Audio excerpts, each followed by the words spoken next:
Hello प्यारे बच्चों, आज हम आधुनिक युग के साहित्यकार और पत्रकार कहे जाने वाले प्रमुख साहित्यकार रामवृक्ष बेनीपुरी जी द्वारा लिखित रेखा चित्र बाल गोविंद भगत पढ़ेंगे।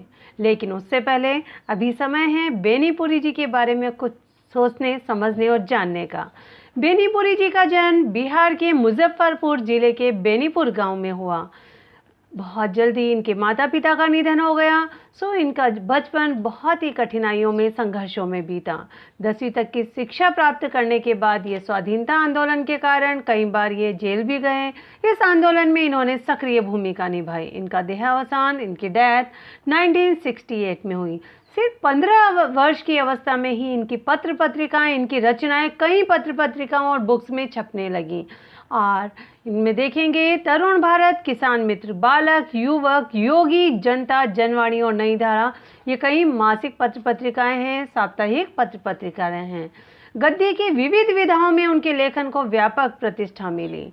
लेकिन उन्हीं में से एक रेखा चित्र है बाल गोविंद भगत। बाल गोविंद भगत एक ऐसा कैरेक्टर है, एक ऐसा व्यक्तित्व है जो कि मंझोले कद का है, गोरी झाई मारती, उनके बाल, लंबी दाढ़ी नहीं थी, वह ग्रस्त थे, लेकिन उनके सारे कार्य, उनका व्यवहार सन्यासियों की भांति था। रामानंदी चंदन का वह टीका लगाया करते थे। बहुत ही मेहनती व्यक्ति थे। कभी किसी की वस्तु को बिना पूछे छूते नहीं थे, काम में नहीं लेते थे। हाँ, नियम के पक्के थे। कबीरदास जी को अपना साहब मानते थे और कबीर के पद और दोहे गुनगुनाते रहते थे, खंजड़ी बजाया करते थे।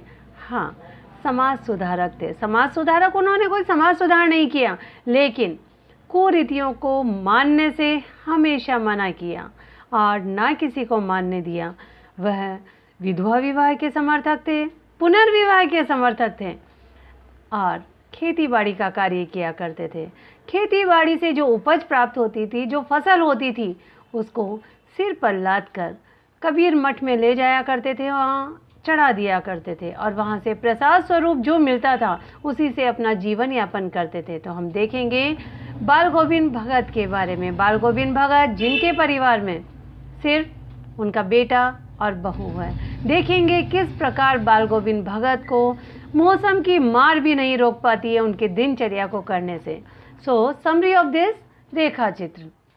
बाल गोविंद भगत रेखा चित्र के माध्यम से लेखक ने एक ऐसे विलक्षण चरित्र का उद्घाटन किया है जो मनुष्यता, लोक संस्कृति और सामूहिक चेतना का प्रतीक है। वेशभूषा या बाह्य अनुष्ठानों से कोई सन्यासी नहीं होता। सन्यास का आधार होता है जीवन के मानवीय सरोकार। तो सिर्फ गेरुआ वस्त्र धारण करने से कोई सन्यासी नहीं बनता है। इस उक्ति को चरितार्थ किया है बाल गोविंद भगत ने। बाल गोविंद भगत इसी आधार पर लेखक को सन्यासी लगते हैं। यह पाठ सामाजिक रूढ़ियों पर भी प्रहार करता है। कई ऐसी सामाजिक रूढ़ियाँ जैसे महिलाओं द्वारा अंतिम संस्कार में शामिल नहीं हुआ जाता, लेकिन इन्होंने ऐसा करने के लिए अपनी बहू को प्रेरित किया। इस रेखा चित्र की एक विशेषता यह है कि बाल गोविंद भगत के माध्यम से ग्रामीण जीवन की सजीव झांकी देखने को मिलती है। पूरे साल भर की दिनचर्या इसमें बहुत ही कम शब्दों में बहुत ही रोचक तरीके से दिखाया गया है। सो हम ये चैप्टर स्टार्ट करते हैं। बाल गोविंद भगत। बाल गोविंद भगत का परिचय आपको पता होना चाहिए, इनकी व्यवहारगत विशेषताएं आपको पता होनी चाहिए, जो कि चैप्टर के शुरुआत में ही मैंने बता दी है। ओके। बाल गोविंद भगत मंझोले कद के, छोटे कद के, गोरे चिट्टे आदमी थे। 60 से ऊपर के होंगे। तो उनकी उम्र कितनी थी? 60 से ऊपर ही रही होगी। बाल पक गए थे। लंबी दाढ़ी या जटाजूट तो नहीं रखते थे, साधुओं के समान बड़ी दाढ़ी नहीं होती थी, किंतु हमेशा उनका चेहरा सफ़ेद बालों से ही जगमग किए रहता। कपड़े बिल्कुल कम पहनते थे। कमर में एक लंगोटी मात्र और सिर में कबीर पंथियों की सी कनफटी टोपी। कबीरदास जी की फ़ोटो देखी होगी, उसमें जो उन्होंने टोपी पहनते हैं वही वैसी ही टोपी इनकी थी, क्योंकि ये कबीरदास जी को साहब मानते थे। जब जाड़ा आता एक काली कमली ऊपर से ओढ़े रहते, एक कंबल ओढ़ लेते थे। जाड़ा, सर्दी। मस्तक पर हमेशा रामानंदी चंदन का टीका लगाए रखते, जो कि नाक के एक छोर से ही औरतों के टीके की तरह शुरू होता था। गले में तुलसी की जड़ों की बेडोल माला पहने करते थे। So this stranger is very important. ऊपर की तस्वीर से यह नहीं माना जाना चाहिए कि बाल गोविंद भगत साधु थे। नहीं, बिल्कुल ग्रस्त थे। उनकी गृहिणी की तो मुझे याद नहीं, उनके बेटे और पतोह का मतलब बहू को तो मैंने देखा है। थोड़ी खेती बाड़ी भी थी, एक अच्छा साफ सुथरा मकान था। देखेंगे किस प्रकार बाल गोविंद भगत कबीरदास जी के दिखाए हुए पद चिन्हों पर चलते हैं, किंतु खेती बाड़ी करते परिवार रखते हुए भी बाल गोविंद भगत साधु थे। साधु की सब परिभाषाओं में खरे उतरने वाले थे। कबीरदास जी को साहब मानते थे, उन्हीं के गीत को गाते थे, उन्हीं के आदेशों पर चलते थे, आदर्शों पर चलते थे, कभी झूठ नहीं बोलते थे, खरा व्यवहार करते थे, स्पष्टवादी थे, किसी से भी दो टूक बात करने में कभी संकोच नहीं किया करते थे, न किसी से खामखा झगड़ा मोल लेते और न किसी की चीज़ को न छूते, न बिना पूछे व्यवहार में लाते। इस नियम को कभी कभी इतनी बारीकी तक ले जाते कि लोगों को कौतूहल होता, आश्चर्य होता। कभी वह दूसरे के खेत में शौच के लिए भी नहीं बैठते थे, फ्रेश होने भी नहीं जाते थे। सिर पर लाद कर पहले जो उनके खेत में पैदावार होती थी उसे साहब के दरबार में ले जाते थे। साहब कौन है? कबीरदास जी, जो उनके घर से 4 कोस दूर था। कबीर मठ 4 कोस दूर था। एक कबीरपंथी मठ से मतलब वह दरबार में भेंट रूप रख लिया जाकर प्रसाद के रूप में जो भी उन्हें मिलता उसे घर लाते और उसी से गुजर चलाते। इन सब के ऊपर मैं तो मुग्ध था। या मैं कौन है? राम वृक्ष बेनीपुरी जी, जो कि लेखक हैं। उनके मधुर गान पर जो सदा सर्वदा ही सुनने को मिलते, कबीर के वे सीधे साधे पद जो उनके कंठ से निकलकर सजीव हो जाते। आषाढ़ की रिमझिम है, समूचा गांव खेतों में उतर पड़ा है। कहीं हल चल रहे हैं, कहीं रोपनी हो रही है। धान के पानी भरे खेतों में बच्चे उछल रहे। धान का मतलब है चावल, चावल की रोपनी हो रही है। औरतें कलेवा लेकर, कलेवा होता है बेटा सुबह का भोजन, कलेवा लेकर मेड़ पर बैठी है। आसमान बादलों से घिरा है, धूप का नाम भी नहीं। ठंडी ठंडी पुरवाई चल रही है, हवाएं चल रही है।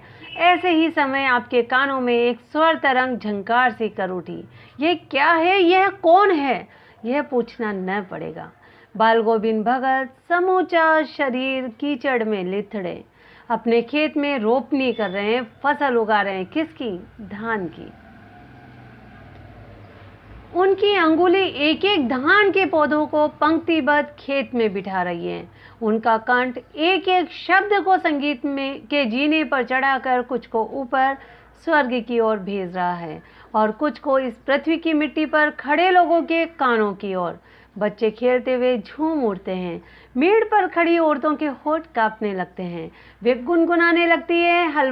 हलवाहों जो हल चलाते हैं के पैर ताल से उठने लगते हैं। रोपनी करने वालों की अंगुलियां एक अजीब क्रम से चलने लगती हैं। बाल गोविंद भगत का संगीत है या जादू। These 3-4 lines are very important. Mark this.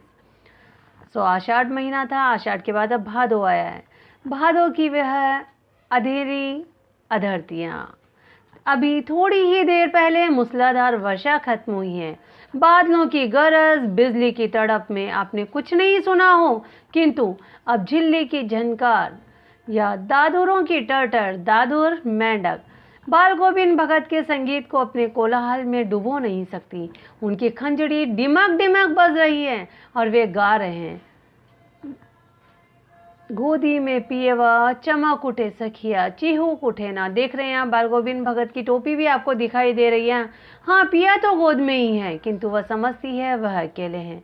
चमक उठती है, चिहुक उठती है। यहाँ पिया कौन है? कबीरदास जी के आदर्शों पर चलने वाले बाल गोविंद भगत मानते थे कि इस आत्मा का परमात्मा से मिलन ही हमारे जीवन का उद्देश्य है।